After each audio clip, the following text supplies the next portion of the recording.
A fist slammed into the side of an upright piano. The bench shook. A glass tipped and rolled across the warped saloon floor. The girl at the keys did not lift her head. She kept playing. Blood dried on her bottom lip. A purple bruise rose along her cheekbone. Her right wrist trembled, but the notes held steady. Every man in the room watched her hands. Outside, the wind dragged snow across the boardwalk in long white sheets. Inside, the air smelled of cheap whiskey, wet wool, and old smoke. A heavy boot stomped behind her. A voice growled for her to play louder. She obeyed.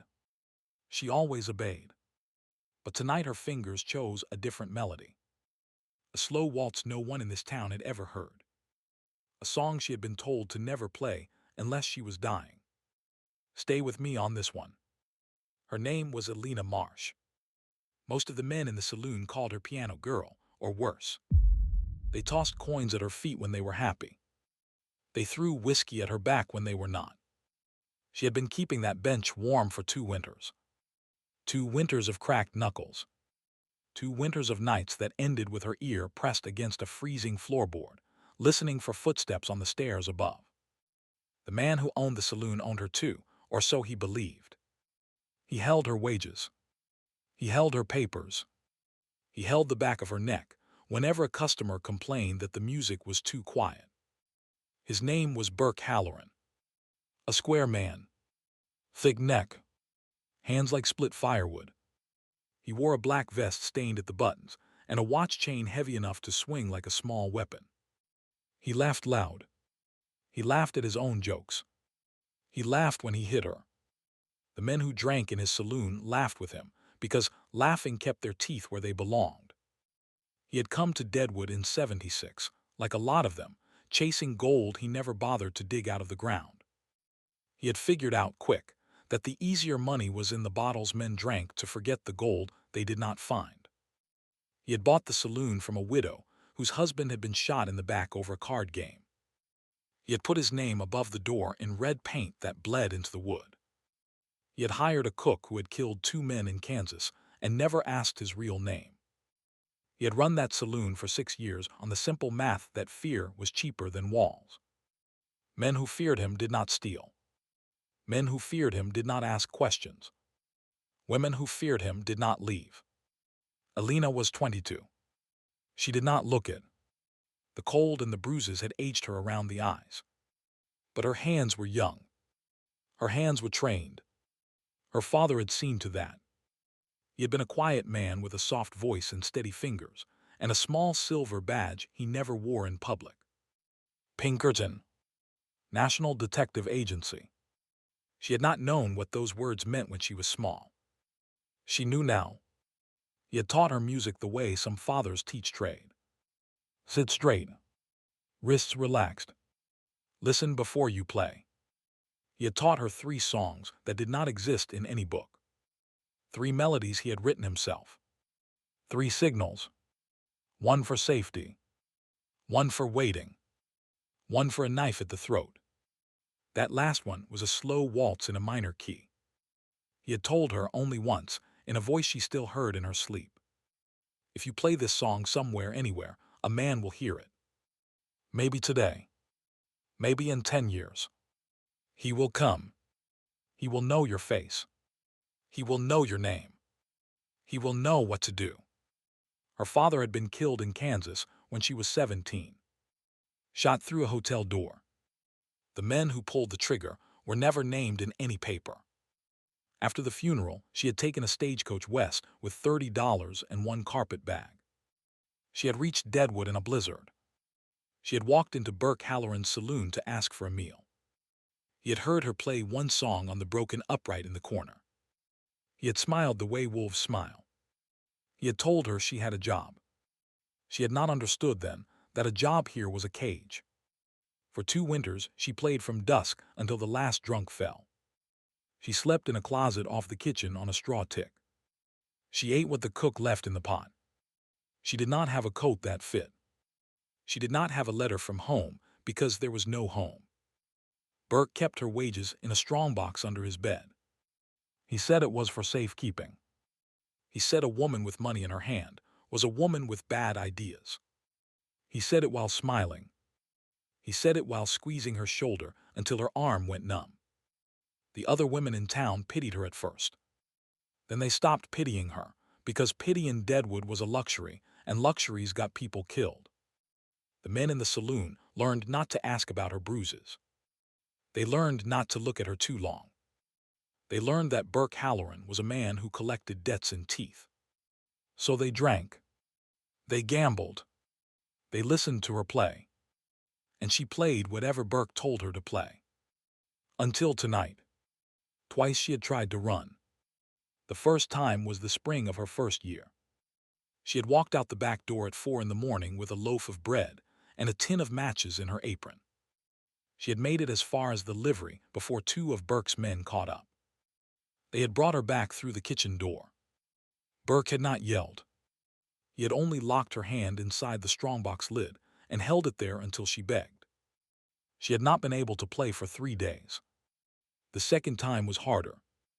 She had bribed a stagecoach driver with the only thing she had, her mother's wedding ring, and climbed onto the roof of his coach with a blanket over her head. The driver had taken the ring. The driver had also taken Burke's money to bring her back. She had been beaten in the alley behind the saloon and dragged inside by her hair, while a January wind howled over the rooftops. After that she had stopped running. She had started waiting. And while she waited, she practiced her father's 3 songs in her head every night until her fingers moved the keys in her sleep. Tonight had started like every other. A pot of weak coffee. A bowl of beans she could not finish. A new bruise on her ribs from breakfast because she had spilled the cream. Burke had told her, while she was still on the floor, that tomorrow he was selling the saloon. He was moving south to warmer country. And he had a buyer for the piano too. The buyer wanted the bench. The bench, he said, came with the girl. He had laughed. The cook had laughed. Elena had not. She had stood up. She had wiped the blood off her chin with the back of her wrist. She had walked to the piano. She had sat down. And she had decided. She would not be sold. Not again. Not to anyone. If the night ended with her face in the snow, fine. But she would not wake up tomorrow as someone else's property. She had 30 cents in her shoe. She had a paring knife she had taken from the kitchen and slid into the lining of her skirt. And she had her father's song. She had carried that song in her chest for 5 years like a slow coal. Tonight she would let it burn. The saloon was full by 8. Cattle hands from the North Range. 2 men from the mine office. A traveling preacher with a wet collar. A pair of railroad surveyors who had been drinking since noon. Burke stood behind the bar in his vest, polishing a glass that did not need polishing, watching the room the way a man watches a fire he started. Elena played quiet pieces. Drinking music. Music that made men feel they had time. She watched the clock above the door. She watched the snow blow sideways past the front window. She watched the swinging doors that opened to the street. At 9 she finished a hymn the preacher had requested. She rested her hands in her lap. She looked at the keys for a long moment. Then she began to play her father's slow waltz. A minor third. A held note. A descending line that curled back on itself like a question with no answer. The men did not stop talking at first. The song was unfamiliar. It was not a dance tune. It was not a saloon tune. It was something older. Something that did not belong here. But it was beautiful in a slow, sad way that crept under the noise. One by one, the conversations dropped. Cards paused mid-air. A poker chip rolled off a table and clinked across the floor, and no one picked it up. Burke noticed. He set down his glass. He frowned. The song was wrong. It was not on his list. He took 1 step from behind the bar. He opened his mouth to bark her name. Then he closed it, because something about the way the room had gone still made him hesitate. He had not built his saloon on hesitation. But tonight he hesitated. He picked up his glass again. He filled it with rye. He took a swallow. He told himself the song would end soon. He told himself the men would go back to spending money. He told himself this was nothing. He sat down on his bar stool, slow, the way a heavy man sits when his knees do not trust the floor. He watched her hands. He watched the front door. He did not know why he watched the front door. He had not watched the front door in 6 years. Then he heard the swinging doors creak. The doors opened slowly. Cold air poured in across the floorboards. The lamp flames bent sideways. A tall man stepped into the saloon. He wore a long dark coat that reached almost to his boots. Snow lay on his shoulders in a thin, even line, the way it lies on a fence rail. His hat brim was pulled low. A scarf covered the lower half of his face. He carried no visible weapon. He stood in the doorway for one long breath. He did not look at Burke. He did not look at the men.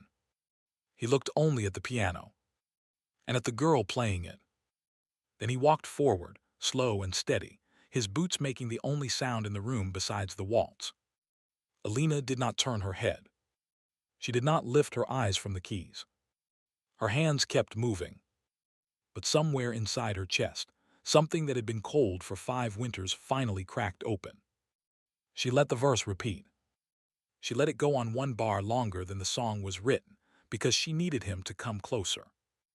She needed him to be real. He stopped beside the piano. He pulled the scarf down. His face was older than she had imagined. Gray at the temples. A long thin scar along the jaw. Eyes the color of river ice. He reached into the inside of his coat. He brought out a small object. He laid it on the lid of the piano just above the keys, where the lamplight could find it. A worn silver badge. A 5-point star. National Detective Agency. Alan Pinkerton's seal stamped at the center. The badge had been polished by years of being carried in a pocket. It was warm from his body. Alina felt the warmth through the wood. She played the final bar of the waltz. She did not need to play another. The song had done its work. She lifted her hands from the keys. The saloon was so quiet she could hear the lamp wicks hiss. She drew one long breath. She exhaled. And for the first time in 2 years, she smiled. A small smile. Almost nothing. But it was hers. The stranger turned slowly and faced the room. He did not raise his voice. He did not have to. Burke Halloran took a step backward and hit the bar with his hip. A bottle wobbled and did not fall. The stranger did not draw a weapon. He did not point. He simply asked one question, in a voice that was soft and dry and did not belong to a man who feared anything. He asked whose saloon this was. Burke cleared his throat. He tried to laugh. The laugh did not arrive. He said the saloon was his. He said it twice. The stranger nodded once, as if confirming a name on a list he had already memorized. Then he turned back to Alina. He laid one gloved hand on the lid of the piano, beside the badge. He said her name. Her real name. The one her father had used. The one she had not heard spoken aloud since the night the telegram came from Kansas. The sound of it broke something inside her, but she did not cry. There was no time to cry. He told her to stand up. He told her to walk to the back of the room. He told her not to look at Burke Halloran while she did. She stood. Her knees almost gave. She steadied herself against the edge of the piano. She walked. The men in the saloon parted without being asked. They moved the way men move when they sense whether changing fast. Alina reached the back wall. She turned. She watched. Burke found his voice. He stepped forward and demanded to know who this stranger thought he was. He said he had paid for that girl. He had clothed her. He had fed her. He had a buyer in Cheyenne. He had papers. He waved a hand toward a drawer behind the bar. The stranger did not look at the drawer. He kept his eyes on Burke. He spoke clearly enough for every man in the room to hear. He said the girl had a father once. He said the father had names of men in a ledger. He said one of those names was Burke Halloran. Spelled out. Dated. With a county and a charge attached. Theft. Assault. Trafficking in indentured women across 3 territories. The stranger said the ledger had been delivered to a federal marshal in Cheyenne 12 days ago. He said the warrant had been signed 6 days ago. He said the riders had left 4 days ago. He said they would be at the front of the saloon in about 2 minutes. If Burke wanted to die standing, he could try for the shotgun under the bar.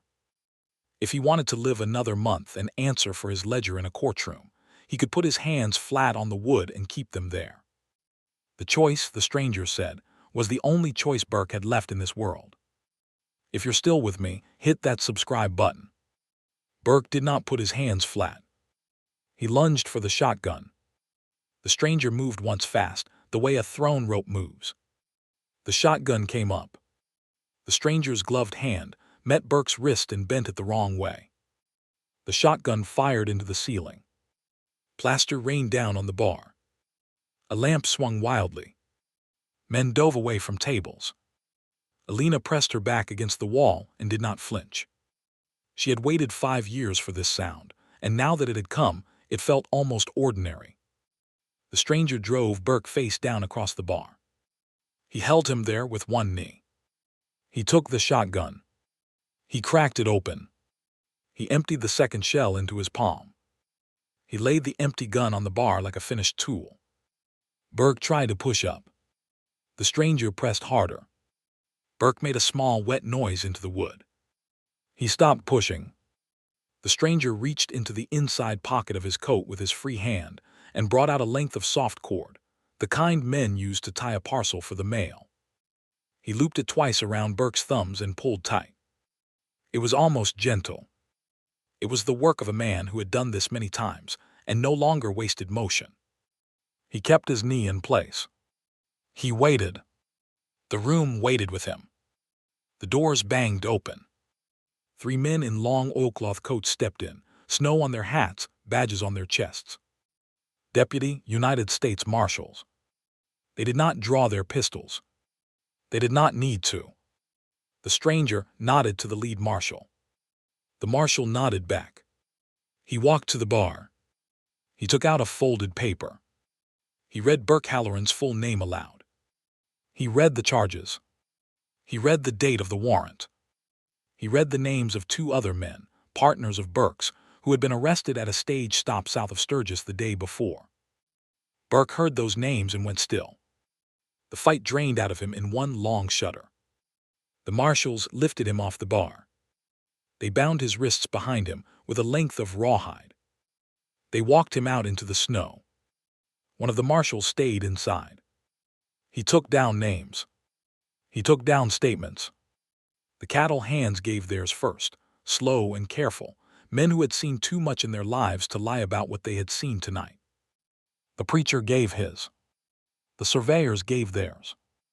The cook came forward finally, his rag still in his hand, and said quietly that he had seen Burke hit the girl more times than he could count, and that he had been afraid to say so until now, and that he was sorry. He did not look at Alina while he said it. She did not need him to. The marshal wrote it all down. He folded the papers. He put them in an oilskin pouch. He thanked the room. He tipped his hat to Alina, the way a man tips a hat to a woman he respects, and he walked back out into the snow to the wagon where Burke Halloran sat already shivering with his thumbs tied. The room exhaled. A glass clinked somewhere. A chair scraped. The cattle hands looked at each other with the kind of look men give when they realize they have just watched a story that will be told for the rest of their lives. The traveling preacher quietly closed his mouth. The cook came out of the kitchen with a rag in his hand and forgot why he had come. Alina stood against the back wall. She did not move yet. She watched the stranger. He turned to her. He walked to her, slow, hat in his hand now. Up close, he was older than the road had made him look from across the room. He had her father's eyes. Not the color. The kind. He told her his name. Caleb Rourke. He had been her father's partner for 9 years. He had been the one to find her father's body in that Kansas hotel. He had been the one to identify the killers. He had been the one to spend 5 years tracking them, one by one, across 3 territories. He told her he had not known where she was for the first 2 years. He told her he had heard last summer of a girl in Deadwood who played piano for a man named Halloran. He told her he had ridden to Deadwood twice already, just to listen at the doors of this saloon, hoping. He had heard the wrong songs both times. Tonight he had heard the right one. The waltz her father had written. The signal her father had promised would always work. He told her she had played it perfectly. Alina began to cry. Not loud. Just 2 long lines down her face. She wiped them with the heel of her hand. He waited. He did not touch her. When she was ready, she asked him what came next. He told her. He had a place in mind. A boarding house in Cheyenne, run by a woman who had once been her mother's friend. A real bed. A real door with a real lock she would hold the key to. A teacher who would test her hands and tell her honestly whether the bruises had broken anything important. A bank account in her own name with the wages Burke had stolen, recovered from a strongbox under his bed, every last coin. A piano. A good one this time. A new song to learn if she wanted, or the old ones to play, or no music at all if she chose silence. The choice was hers. All choices were hers now. He said it twice, because he wanted her to hear it twice. She nodded. She picked up the badge from the piano lid. It was warm in her palm. She did not put it on. She closed her fingers around it. She walked to the corner where her thin shawl hung on a nail. She put it over her shoulders. She walked back to the bench. She lowered the keyboard cover, gently, the way a person closes the lid on a chapter of their life. She stood. She walked out through the swinging doors beside Caleb Burke. The wind hit her face like a clean slap. The street was full of snow and lamplight and the breath of horses. The marshals were loading Burke into a wagon. He did not look at her. She did not look at him. There was nothing left to look at. She rode south the next morning in a covered coach. Caleb rode beside the driver. The country opened up around them as the storm broke. Pale sun on white hills. Crows over a frozen river. Cottonwoods bent like old men along the cuts. She did not speak for the first hour. He did not press her. After a while she asked him what her father's last words had been, if he had any. Caleb said he did. Caleb said her father had asked him to find her. That was all. Find her? Caleb had spent 5 years keeping a promise he had made to a dying man. He said it without pride. He said it the way a carpenter talks about a finished roof. A job. Done. In Cheyenne she slept for 2 days. The woman at the boarding house brought her soup and clean blankets and a pair of wool stockings that fit. A doctor checked her wrists and her ribs and her jaw. He said nothing was broken that time would not fix. He said her hands were strong. He said she should be proud of her hands. She thanked him. She did not cry again, not for a long time, but when she finally did, it was in a small upstairs room with a window full of pale prairie light, and a piano in the corner that no one had asked her to touch. The trial was held in spring. Burke Halloran was sentenced to 20 years of hard labor at the territorial prison in Laramie. 2 of his partners received longer sentences. A third hanged. Alina testified, briefly, in a clean gray dress that fit her properly for the first time in her adult life. She did not look at Burke when she spoke. She looked at the judge. The judge thanked her. The judge looked tired, the way men look when they have heard too many stories like hers and know there are more coming. Outside the courthouse, on the front step, a newspaperman from Denver tried to ask her 3 questions. She answered 1. She told him her father had been a good man. She told him her father had taught her music. She told him the rest of the story was not for sale. The newspaperman closed his notebook. He tipped his hat. He printed only what she had given him. Caleb Burke walked her down the courthouse steps with his hat in his hand. A small crowd had gathered on the boardwalk. Most of them did not know her name. They had read about her in the morning paper. They watched her pass the way people watch a candle being carried through a dark church. No one cheered. No one needed to. She climbed into a hired buggy. Caleb closed the door for her. He stood in the street until the buggy turned the corner, and then he went back inside to sign the last of the papers that closed the case her father had opened 9 years before. She did not stay in Cheyenne forever. She took her father's silver badge with her in a small lacquered box, wrapped in a square of red cloth. She moved east the following autumn. She rented 2 rooms above a music store in a small Iowa town. She taught children to play. She charged what they could afford. She charged nothing for the ones who could afford nothing. She married late, a quiet bookbinder who had lost a hand in the war and never spoke of it. They had no children of their own. They had a cat named Boots and a kettle that was always on. She lived to be 78. Her last piano student remembered her as a woman who never raised her voice and whose hands, even in old age, were steady on the keys. Caleb Rourke wrote her letters twice a year for the rest of his life. Short letters. A line about the weather. A line about a horse. A line about a case he was not allowed to name. He signed every letter the same way. Your father's friend. Caleb. She kept every letter in a cigar box on top of the piano. After she died, her husband mailed the box to the Pinkerton offices in Chicago, along with the badge, with a short note explaining where they had come from and why they mattered. Caleb himself died in the autumn of 1907, in a small white house in Missouri, with a kettle on the stove and a dog at his feet, and a framed photograph of a young woman at a piano on the wall beside his bed. He had never married. He had never had children. He had spent the last 20 years of his life doing quiet work for people who could not pay him, finding daughters who had been taken, finding sons who had been lost, finding old wrongs and standing them up in front of judges. He kept a notebook by his bedside. On the last page, in a hand that had finally begun to shake, he had written one sentence. Job done. The saloon in Deadwood burned to the ground in 1889. No one was hurt. The upright piano did not survive. By then the town had changed. The cattle hands were gone. The mines had thinned. The men who had laughed the night the stranger walked in were scattered across half a dozen graves and a dozen new towns. But somewhere in the records of the National Detective Agency, in a ledger no longer kept on any public shelf, there is a line that reads simply, Marshalina. Recovered. Deadwood. December 1882. Below it in different handwriting, 2 more words. By waltz. The waltz itself was never published. Alina played it once a year, alone, on the evening of her father's birthday, with the parlor door closed and the lamps turned low. Her husband never asked what the song was called.